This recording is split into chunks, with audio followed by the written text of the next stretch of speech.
Vampire Hunters is a game that I never heard of when I got the code. I'm not really much of a boomer shooter fan, like I've only played the original Doom and Magi Mulek, which was fantastic, but I just never really dove into that side, you know? But I gotta say, Vampire Hunters was pretty fun. I think it's definitely an acquired taste, so just to give my verdict right now, if it looks like your thing, I say give it a shot. The gameplay loop is pretty fun and it's also really simple. Essentially, kill the enemies to collect their souls, and you can use the souls to get one upgrade. The more souls you collect, the more upgrades you get. It's all in this big arena, which I honestly really enjoyed the maps in this game. I will say this though, I did not like the controls originally.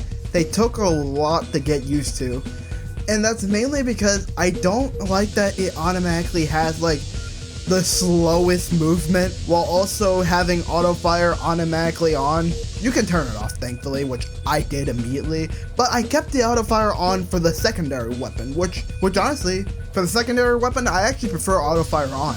It allows me to focus more on what I'm doing currently at the moment rather than, oh crap, I gotta use my secondary weapon as fast as I can now. It was definitely helpful for the upgrades you get that were more so healing. I would describe the gameplay very similar to Resident Evil 4's Mercenaries. I love Resident Evil 4's Mercenaries, and this gave me that exact same euphoria. The gameplay takes some time to get used to, but once you do, it is extremely fun.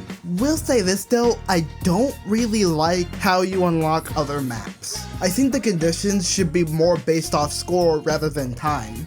Essentially, if you're playing a map for 8 minutes, you don't want to think about playing the map for 8 minutes, you just want to play the map. So when I'm trying to unlock everything I can for the review, it's kind of frustrating when the time for the maps seems a bit ridiculous. Even outside of the reviewer mindset, let's say I buy the game, right? And in order to unlock one map, I have to survive it in 8 minutes. What's stopping me from trying to find a way to cheese it? Just not play the game and just cheat my way through it. Or, let's say I get a little frustrated. When I'm so close to the score, yet I die. Let's say I didn't beat a boss or an enemy got too frustrating. That 8 minutes is going to stack up, and to me, that just feels like padding, you know? It does require you to get good with the maps at least, and you can get a good feeling for how the maps feel, but for an arcade style game like this, I honestly don't like it. I think a better way to handle the unlocks is instead of time, it should have been points. You know, get a high score. That would allow me to experiment more of what stuff I can use instead of, alright, how long can I last in this so I can move on to the next map, and then the next map, and then the next map. Again, I will say this, the maps are really well designed, and I really enjoyed playing on them. I just really wish the conditions weren't so strict, you know? Maybe that's a skill issue, maybe you guys will have a different time. Like I said, I'm not really that good in shooters, so take that for what you will,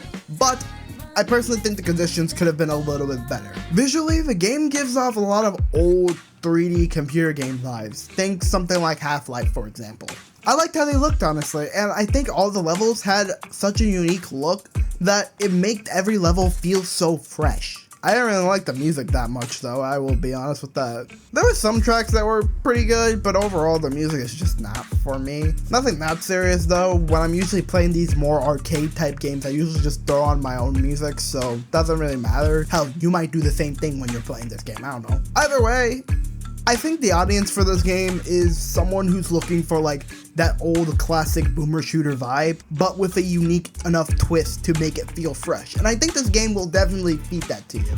It's currently on Steam for like $11, which is pretty damn good for the price. And it's Steam Deck verified. I played this all on Steam Deck and it runs pretty well, as you can see. The worst it got was dipping into the 40s, but if that's the worst I can give it, then I think it runs fantastically. If you're into games like Duke Nukem, Doom, Half-Life, you know, if you're into old classic shooters, I say it's worth giving a try. It has a lot of meat on its bones and it's extremely fun for what it is.